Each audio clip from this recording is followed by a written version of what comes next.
Hey friends, new week, new energy. So this is going to be the energies from July 29th until August 1st, where we go through the astrological aspects of what to expect and how you're going to know what's happening this week.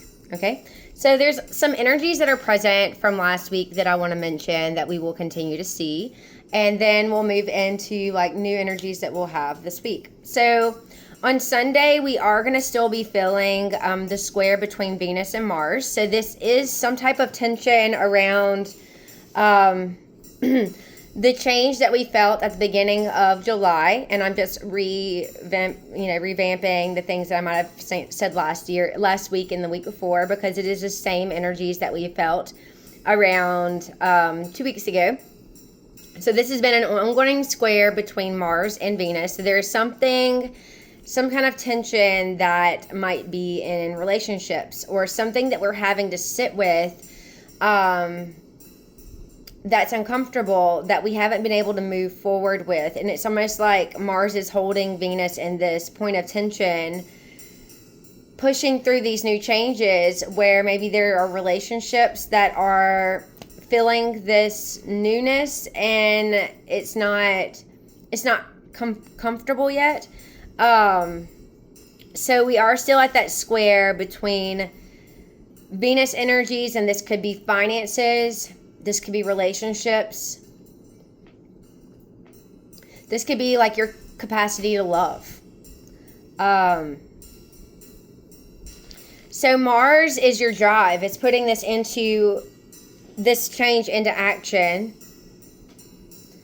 And we're going to sit in this for the rest of the week. So we are going to see these uncomfortable points of challenge for the rest of the week.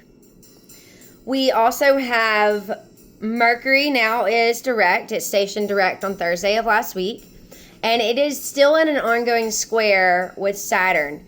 And with Mercury just stationing direct, it's kind of in a standstill. It's in this hold where it's not really moving forward, it's not really moving backwards. So it's almost like Mercury is having to sit with some kind of information. Mercury's having to sit in this emotional soup of information. And I say emotional soup because he's in Cancer. He just went into the past and got this information. Maybe he went into your subconscious, maybe he went into nostalgia, different things, collected this information, and he's having to sit with it. And he's been in this ongoing square with Saturn for a few weeks now. And Mercury's going to get out of this square this week. But before he does, him and Saturn are kind of just sitting. And Saturn is stationing retrograde on Sunday, July 26th. So there is some type of realization around reality. There's something that you need to understand. There's something that you need to acknowledge in your reality, that Saturn wants you to see it for what it is. So there might be uncomfortable conversations or something that is going on in your mind that is very emotional. It could be like flowing of tears. This could be something that is very dynamic. But there is an emotional sitting. I kept calling it mud last week. It's almost like you had to sit in mud. There's something you had to sit with. So as Mercury is still squaring Saturn, Saturn is demanding responsibility on taking a look at reality and seeing it for what it is.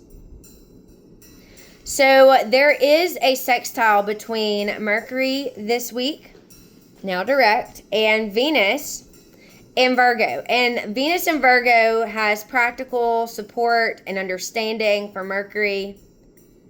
Very supportive about whatever he's having to sit with. There's a supportive type of energy here. So as far as last week goes, those were like main aspects, we had Venus square Mars, Mercury square Saturn. Now Mercury's direct, Saturn's going retrograde, so they kind of swapped places. We had the Sun enter Leo, and when the Sun entered Leo, he wants us to shine boldly with our new creativity, with our new creative ideas and creative intentions, things that we want to create. Leo wants us to shine boldly and brightly. It wants us to definitely tell our desires, express our desires through our creations.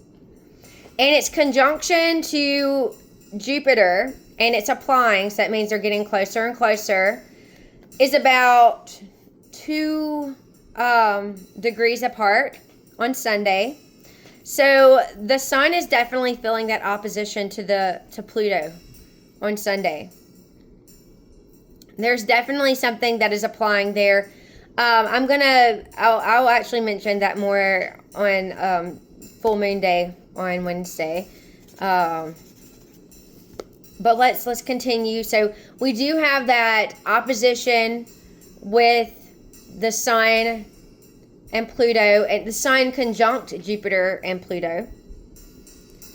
And we have the basket formation where Jupiter conjunct the Sun is sextiling Uranus. It's trining Neptune.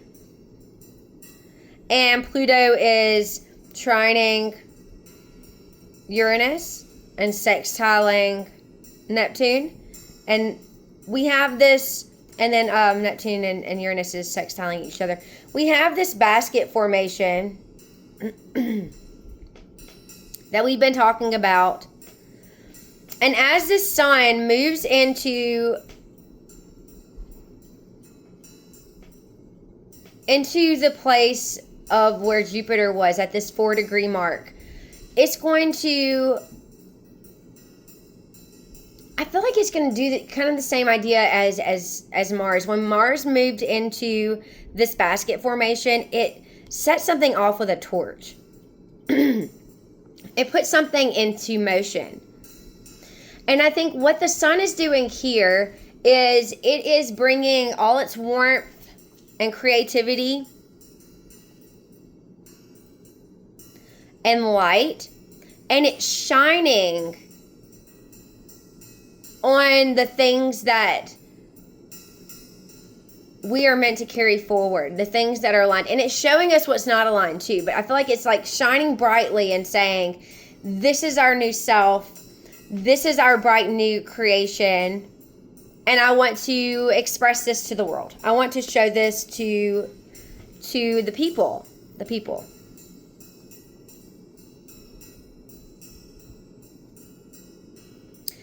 Now, the Sun is in a separating square now to Chiron and Taurus. But the Sun is still in a loosely square here. It definitely felt this last week, where the Sun is realistically acknowledging something that needs to be loved and accepted, and maybe a wound. Maybe the Sun never wanted to fully embrace this, but they're having to see it for what it is.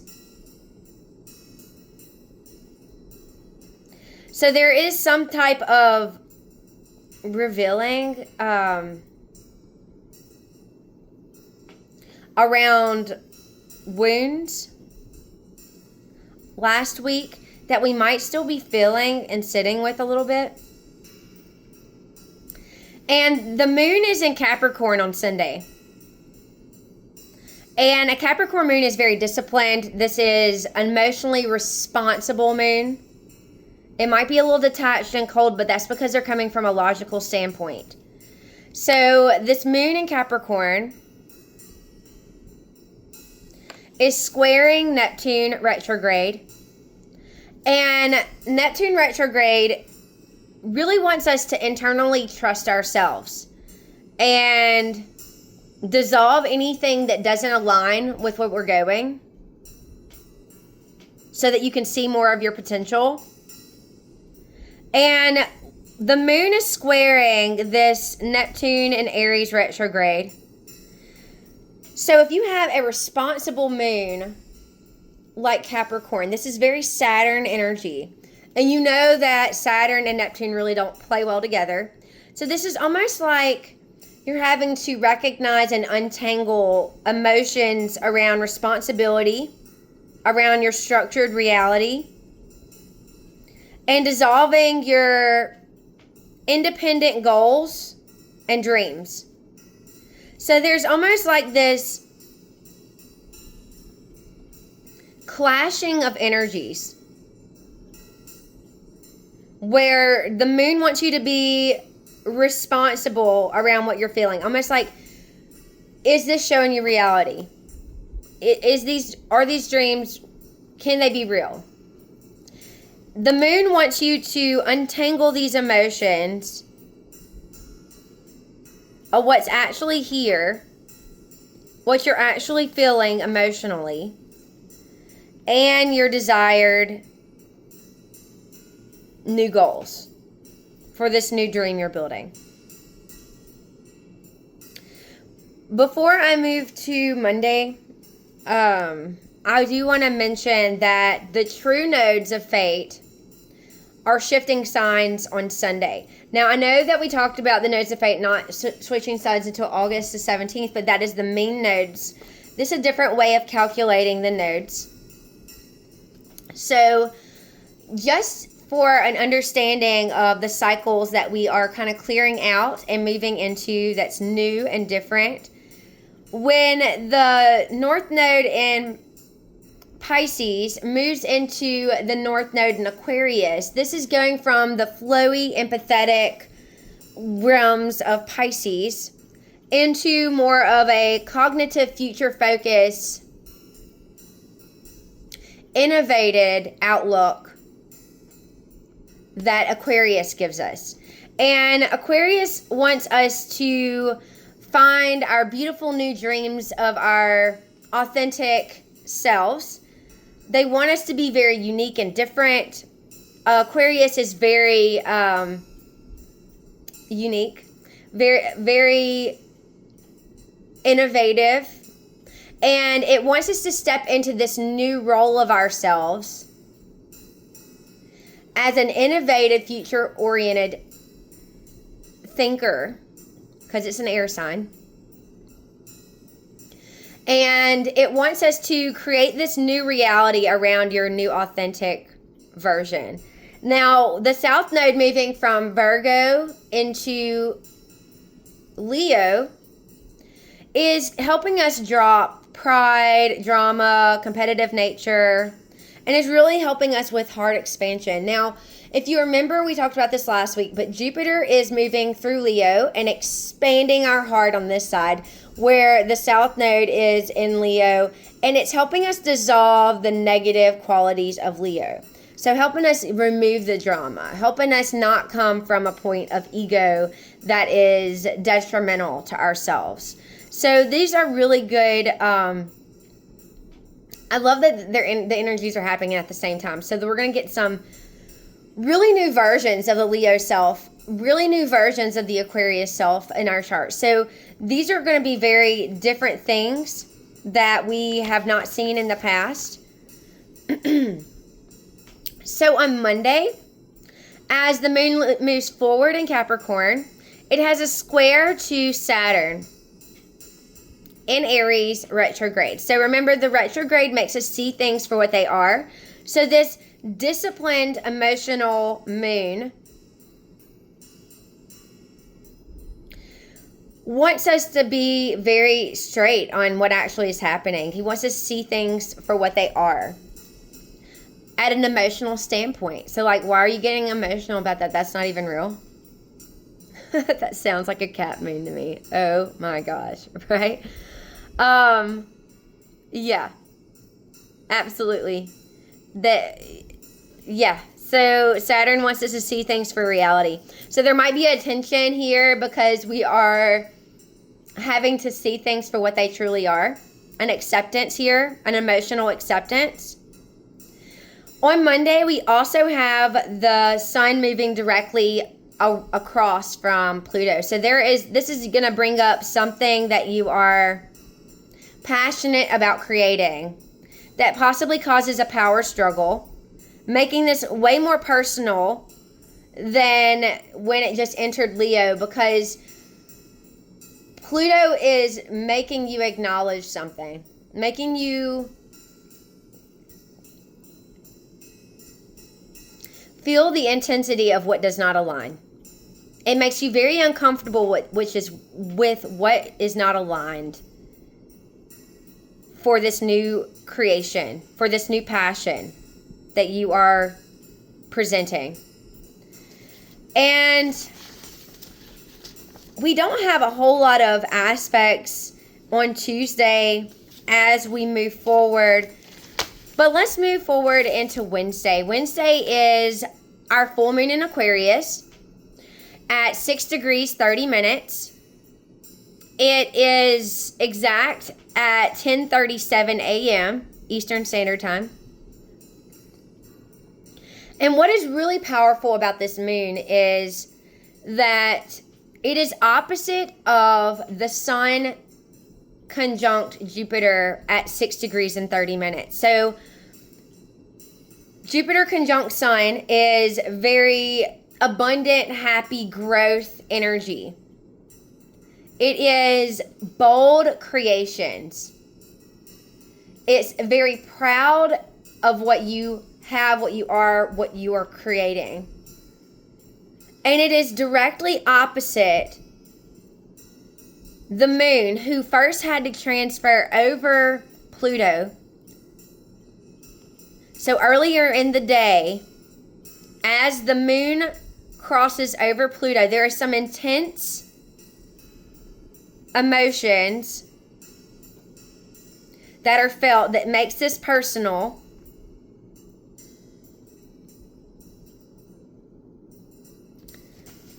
And the moon in Aquarius is independent. It might come from a place of detachment.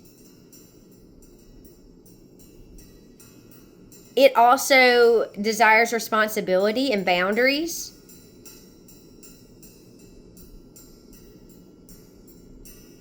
It might even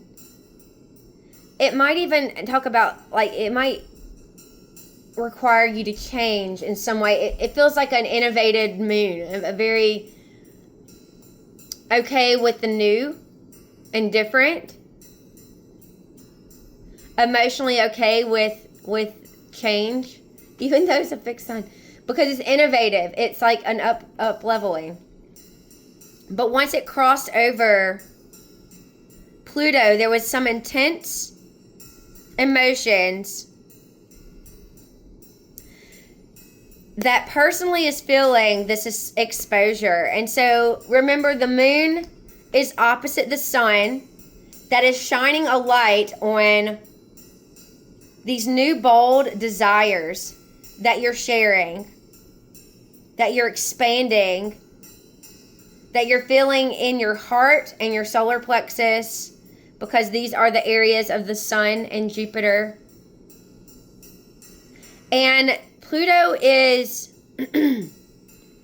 revealing for the world to see this bold new version of self. But it could be met with some kind of discomfort from the people who might reveal something that you didn't know first, that you didn't know at the beginning. So there might be some new information that is shared. And you're feeling this very intensely.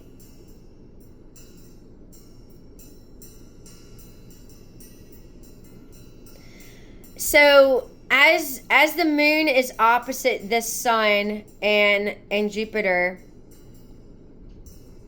there could be something that people are, maybe they're responding. Maybe this is their perspective. Maybe people are sharing their perspective, their unique perspective on your new desires and creation that you don't like, that's uncomfortable.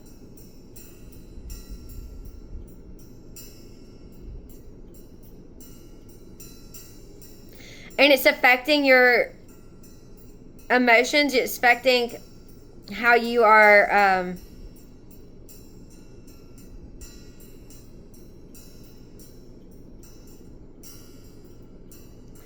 I was going to say your front self, but that is my chart. It is affecting the foundational structures of this new development of yourself. So remember, you're changing. You have something in your life that is changing, this new dream that you're building. And these foundations that we are reworking. And the foundations that we are building from scratch, that we're taking away things that don't align with us.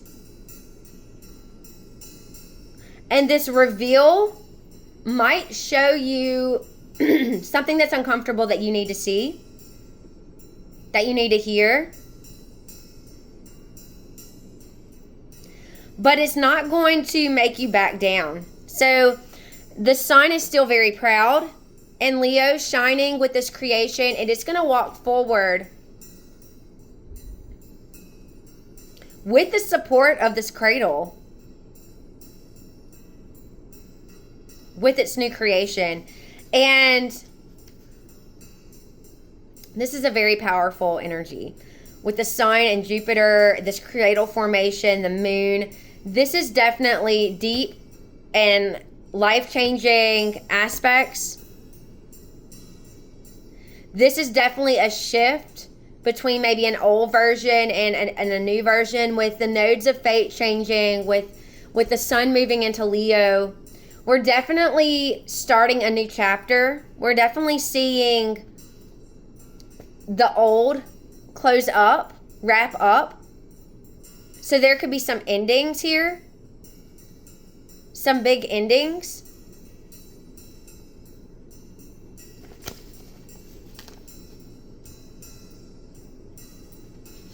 That is supported by so many planets. So on Thursday, the sun does move ahead. I mean, obviously the moon is moving ahead, and it's no longer going to be in that direct conflict.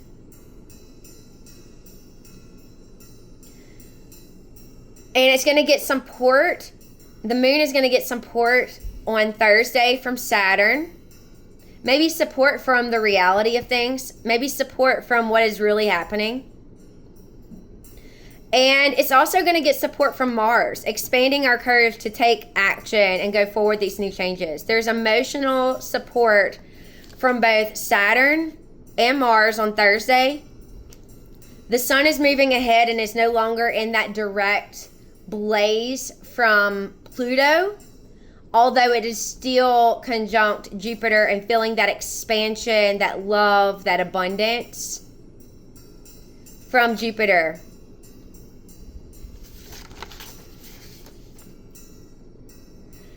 On Friday, the only aspects we have that are really different is the moon moves into Pisces. This is a very intuitive, emotional moon. This is very flowy. This is very, this is something that you're going to feel in your body. This could be a day that you feel very interesting because it is squaring Uranus and Gemini. So there might be some type of erratic mind. Remember, the Gemini energy is very buzzy. So there might be like insight of that intuition or intuitive insight with this restful, uneasy, unpredictable mindset. So it's almost like you need this constant mental stimulation, but you also want to retreat and have some quiet time or some spiritual time. So there might be some kind of mood swings against what your mind is experiencing, this change in mind, and then what your body is like actually flowing into. So Friday and Saturday, pretty much Pisces energy. Saturday doesn't have any aspects directly to the moon, and everything is still in that basket formation. We do not any longer have that square between Mercury and Saturn. That kind of disappears. It's like separating, so it's not as intense. So maybe the energy between what we have been having to sit with and the reality of it kind of loosens up, and we can move forward. This is going to be a very bold week with all this full moon energy. I hope that you guys prepare yourself for it, because I feel like just knowing what is to come really does help. So if you'll have any questions, let me know. I will get to each one of your personal houses so you can see how this is going to look for you and your actual natal chart. And if you do want to join my monthly subscription where I can personalize these charts for you so you can see where these energies are going to show up in your life, let me know and I'll happily send you something. See you later. Bye.